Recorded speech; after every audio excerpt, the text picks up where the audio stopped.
Hello everyone, I am Dr. Vikas Sharma. I am a skin specialist and hair transplant surgeon. If you have ringworm or fungal infection and it is not going away, you have tried multiple treatments, you've tried tablets, you've tried lotions and creams, and still your fungal infection does not go away, or if it goes away for a short period of time and then again comes back, then this video is for you. In this video, I'm going to tell you about all the possible reasons which make your ringworm difficult to treat. And I'll also tell you about the solutions which you can employ to get the best results out of your treatment. Now let's talk about the reasons one by one.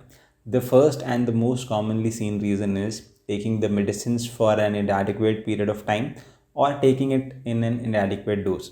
So if you're not taking the tablets properly, you're not taking the full dose of the medicine, or if you have been taking the medicines regularly and in a full dose but you stop the medicines prematurely. For example, your doctor has prescribed the medicines to you for say 6 weeks and you stop the medicines in around 4 weeks, thinking that the fungal infection has gone away now, so I don't need to continue. So in such cases, the fungal infections can come back, but you should follow your doctor's instructions. You should take the tablets for the complete duration and take it regularly as prescribed. Now, doing this will ensure that the fungus on your skin is killed completely and properly. If you take the tablets for a shorter duration of time and you stop it when your symptoms disappear, the fungus may still be present on your skin in microscopic form. You may not be able to see it, you may not see any symptoms, but the fungus may still be alive.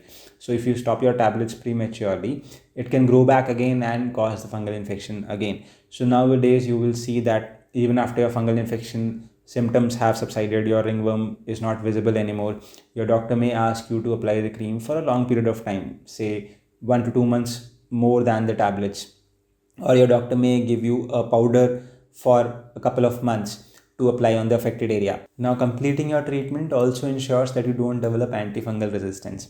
Now, let's discuss the second reason why your fungal infection may not be improving with treatment, that is antifungal resistance. So, antifungal resistance, what does it mean?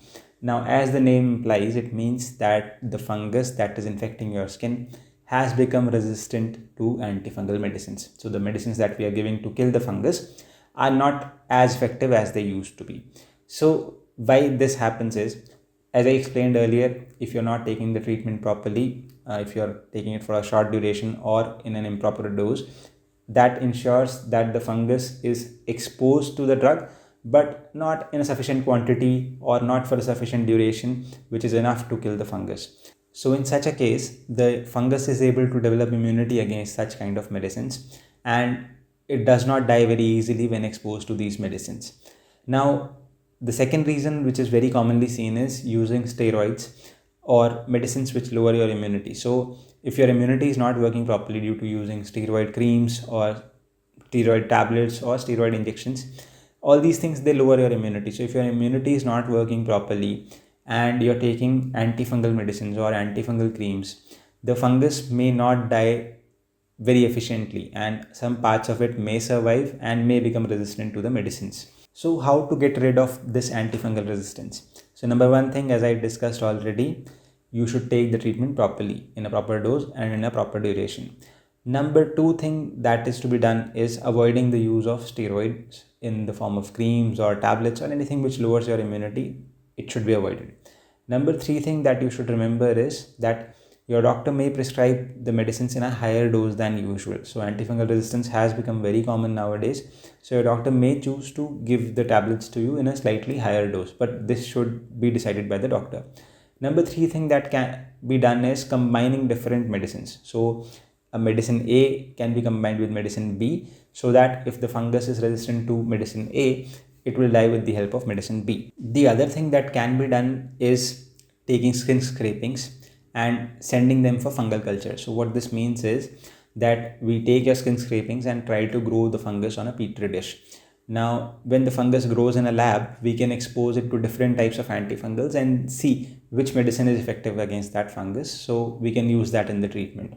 The other thing that you have to take care of is applying the cream to the surrounding normal skin also. So if you have ringworm, you should apply the cream at least 2 centimeter beyond the visible margin of the ringworm, because the fungus may be present in the surrounding normal looking skin also.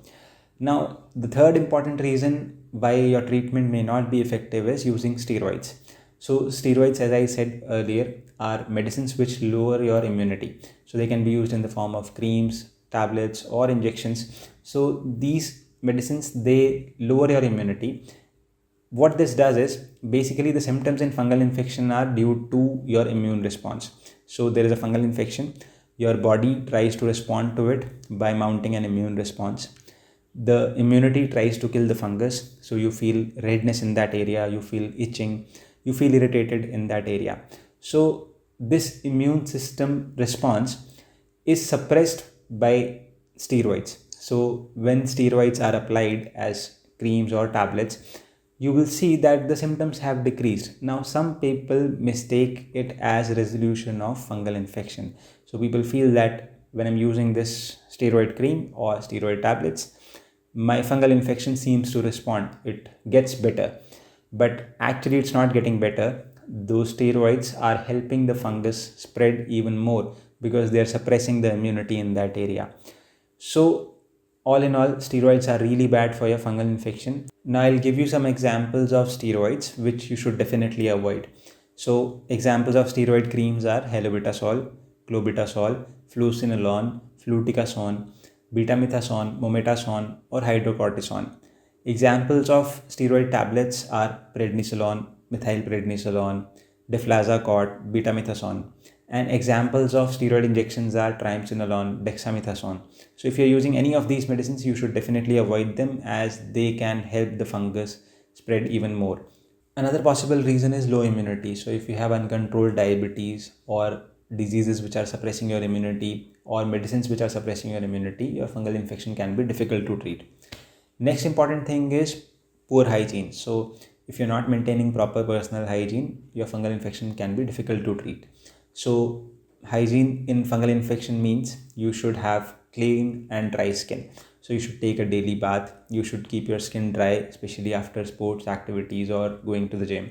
Then you should keep your nails trimmed. You should wear socks which are of cotton, slightly loose and highly absorbent. The clothes that you're wearing should not be synthetic, they should be cotton loose clothes so that air can circulate under your clothes. Also, you should avoid wearing shoes for long periods of time to avoid feet infection. Another possible reason is infected family members. So if you have a family member who has fungal infection, you may get the infection again and again from that family member. So you should start the treatment simultaneously with your family members if they are infected, that is. And the other thing that you should remember is you should not share your personal grooming items or your clothes with your family members. Another possible reason is nail infection. So the same fungus which infects the skin can infect the nail also. So if you have a nail infection which has not been treated, you may keep on getting skin infections again and again from the infected nail. The other possible reason is delay in starting the treatment. So the earlier you start the treatment, the better the chances of your cure. One more possible reason is taking other medicines which interact with antifungal medicines. So if you are taking any other medicine which may reduce the effectiveness of antifungal medicines, you should tell your doctor about it beforehand so that your treatment can be completed effectively. So in this video, I've tried to tell you everything about fungal infections which are not responding to treatment. If I've still not been able to cover anything which you want to know, please let me know in the comment section below. I will try to reply to all your queries. Please subscribe to our channel, and for more such videos and information, please click on the bell icon. You can also follow us on Facebook, Twitter and Instagram.